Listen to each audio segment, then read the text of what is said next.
Hello friends, welcome to job guide. 2023 সালে SSC MTS এর general অ্যাওয়ারনেসের যে সমস্ত প্রশ্নগুলো এসেছিল তার এমসিকিউ পর্ব 11 আজ আমরা দেখে নেব, যা 8ই মে 2023 এর শিফট 2 তে এসেছিল। চলো শুরু করা যাক। প্রথম প্রশ্ন, ভারতের নিচের কোন নৃত্যটি রাজস্থানের সাথে যুক্ত? কালবেলিয়া, ভারতনাট্যম, ওড়িশি না কথাকলি? রাজস্থানের সাথে যুক্ত নৃত্য হলো কালবেলিয়া। Option A. ভারতনাট্যম নৃত্য দেখতে পাওয়া যায় তামিলনাড়ুতে। ওড়িশি নৃত্য ওড়িশাতে। কথাকলি নৃত্য দেখতে পাওয়া যায় কেরালাতে। কেরালার আরও একটি বিখ্যাত নৃত্য হলো মোহিনীঅট্টম। রাজস্থানের বিখ্যাত কিছু লোকনৃত্য হলো ঝুমার, কালবেলিয়া, বাভাই, চারি, কাচ্চি ঘড়ি, তেহরাতালি, কাঠপুতলি ইত্যাদি। পরের প্রশ্ন, ভগৎ সিং এবং বি কে দত্ত কত সালে কেন্দ্রীয় বিধানসভায় বোমা নিক্ষেপ করেন? 8ই এপ্রিল 1930, 10ই এপ্রিল 1929, 8ই এপ্রিল 1929, 10ই এপ্রিল 1930। ভগৎ সিং এবং বটুকেশ্বর দত্ত দিল্লির কেন্দ্রীয় বিধানসভায় বোমা নিক্ষেপ করেছিলেন 8ই এপ্রিল 1929 সালে। Option C. 8ই এপ্রিল 1929-এ ভগৎ সিং এবং বটুকেশ্বর দত্ত দিল্লির কেন্দ্রীয় বিধানসভায় দুটি কম তীব্র বোমা নিক্ষেপ করেন। ভিজিটার্স গ্যালারি থেকে বোমা ছুড়লে হল ধোঁয়ায় ভরে যায়। সিং এবং দত্ত তখন স্লোগান দেন এবং লিফলেট ছুঁড়ে দেন। স্লোগানগুলো ছিল ইনকলাব জিন্দাবাদ। পরের প্রশ্ন, ফ্রিডম ইন এক্সাইল হলো কার আত্মজীবনীমূলক বই?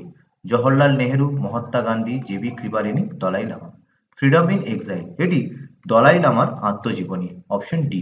বর্তমানে তিব্বতের 14তম দলাই লামা ভারতে আশ্রয় নিয়েছেন। 14তম দলাই লামা তিব্বত থেকে পালিয়ে যান এবং আমেরিকান সিক্রেট এজেন্ট সিআই এর বিশেষ কার্যকলাপ বিভাগের সহায়তায় 30শে মার্চ 1959 তারিখে ভারতবর্ষে প্রবেশ করেন।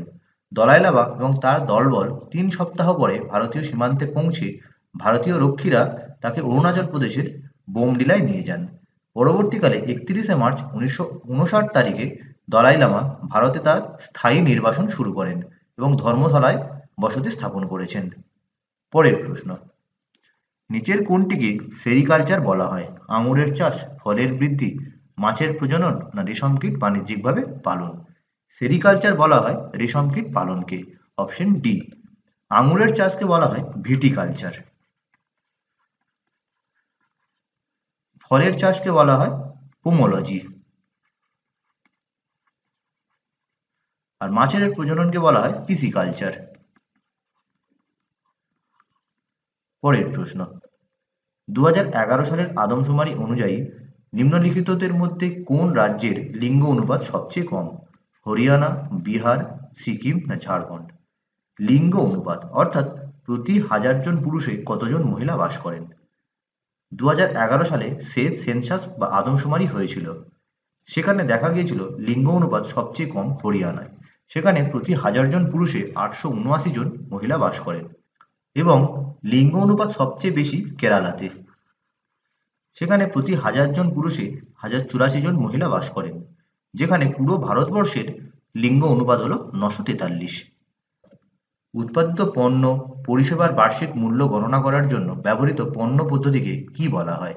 মূল্য সংযোজন পদ্ধতি, আয় পদ্ধতি, ব্যয় পদ্ধতি না অপচয় পদ্ধতি? উৎপাদিত পণ্য এবং পরিষেবার বার্ষিক মূল্য গণনা করার জন্য ব্যবহৃত পণ্য পদ্ধতিকে বলা হয় মূল্য সংযোজন পদ্ধতি। Option A. পরের প্রশ্ন, সাতবাহনদের সবচেয়ে গুরুত্বপূর্ণ শাসক ছিলেন কে? পুলাময়ী চতুর্থ, গৌতমীপুত্র শ্রী সাতকর্ণী, শিমুগা না বশিষ্ঠপুত্র পুলাময়ী? সাতবাহন সাম্রাজ্যের সবথেকে গুরুত্বপূর্ণ শাসক ছিলেন গৌতমীপুত্র শ্রী সাতকর্ণী। Option B. তিনি দ্বিতীয় শতাব্দীতে অর্থাৎ সেকেন্ড সেঞ্চুরিতে রাজত্ব করেছিলেন। সাতবাহন সাম্রাজ্যের প্রতিষ্ঠাতা ছিলেন শিমুক। তিনি 100 খ্রিস্টপূর্বাব্দে সাতবাহন সাম্রাজ্যের প্রতিষ্ঠা করেছিলেন। সাতবাহনদের রাজধানী ছিল প্রতিষ্ঠান। পরের প্রশ্ন, নিচের কোন প্রণালী শ্রীলঙ্কাকে ভারত থেকে বিভক্ত করেছে? ইউকাটান প্রণালী, মালাক্কা প্রণালী, পক প্রণালী না সুন্দা প্রণালী? শ্রীলঙ্কাকে ভারত থেকে বিভক্ত করেছে পক প্রণালী বা পক স্টেট। Option C. পরের প্রশ্ন, 1995 সালে গুরু কেলুচরণ মহাপাত্র পুরস্কার চালু করা হয়েছে। গুরু কেলুচরণ মহাপাত্র কোন নৃত্যের জন্য স্বীকৃত? কত্থক, মণিপুরী, ছৌ না ওড়িশি? গুরু কেলুচরণ মহাপাত্র ওড়িশি নৃত্যের জন্য বিখ্যাত। Option D. কেলুচরণ মহাপাত্র অনেকগুলো পুরস্কার পেয়েছেন। তিনি সঙ্গীত নাটক একাডেমি পুরস্কার পেয়েছিলেন 1966 সালে, পদ্মশ্রী পেয়েছিলেন 1974 সালে, পদ্মভূষণ পেয়েছিলেন 1988 সালে, সঙ্গীত নাটক একাডেমি ফেলোশিপ পুরস্কার পেয়েছিলেন 1991 সালে, পদ্মবিভূষণ পেয়েছিলেন 2000 সালে এবং মধ্যপ্রদেশ সরকারের থেকে কালিদাস সম্মানও পেয়েছিলেন। পরের প্রশ্ন, নিচের কোন নদীর উৎপত্তি মহারাষ্ট্রে? গোদাবরী, যমুনা, নর্মদা, তাপি। মহারাষ্ট্রের মহাবালেশ্বর থেকে উৎপত্তি হয়েছে গোদাবরী নদীর। Option A. যমুনা নদীর উৎপত্তি হয়েছে উত্তরাখণ্ডে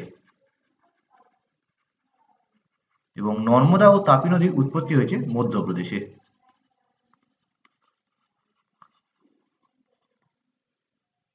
এই গোদাবরী নদীকে দক্ষিণ গঙ্গাও বলা হয়ে থাকে। গোদাবরী নদী মহারাষ্ট্রের মহাবালেশ্বর থেকে উৎপন্ন হয়ে তেলেঙ্গানা, অন্ধ্রপ্রদেশ, ছত্তিশগড়, উড়িষ্যা হয়ে বঙ্গোপসাগরে পতিত হয়েছে। এর দৈর্ঘ্য হল 1465 কিলোমিটার।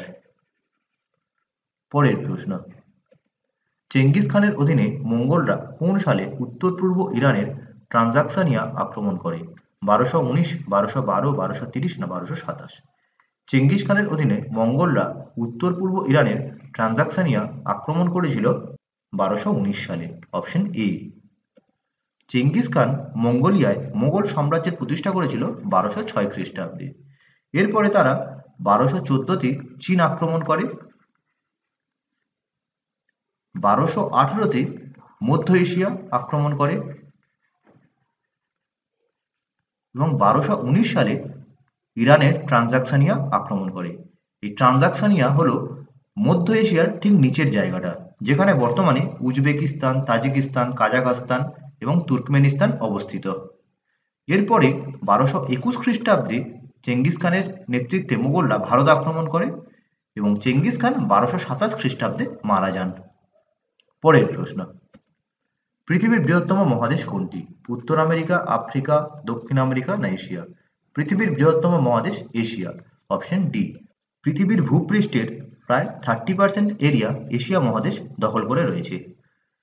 এলাকা অনুসারে বৃহত্তম থেকে ক্ষুদ্রতম মহাদেশ হল এশিয়া, আফ্রিকা, উত্তর আমেরিকা, দক্ষিণ আমেরিকা, আন্টার্কটিকা, ইউরোপ এবং অস্ট্রেলিয়া।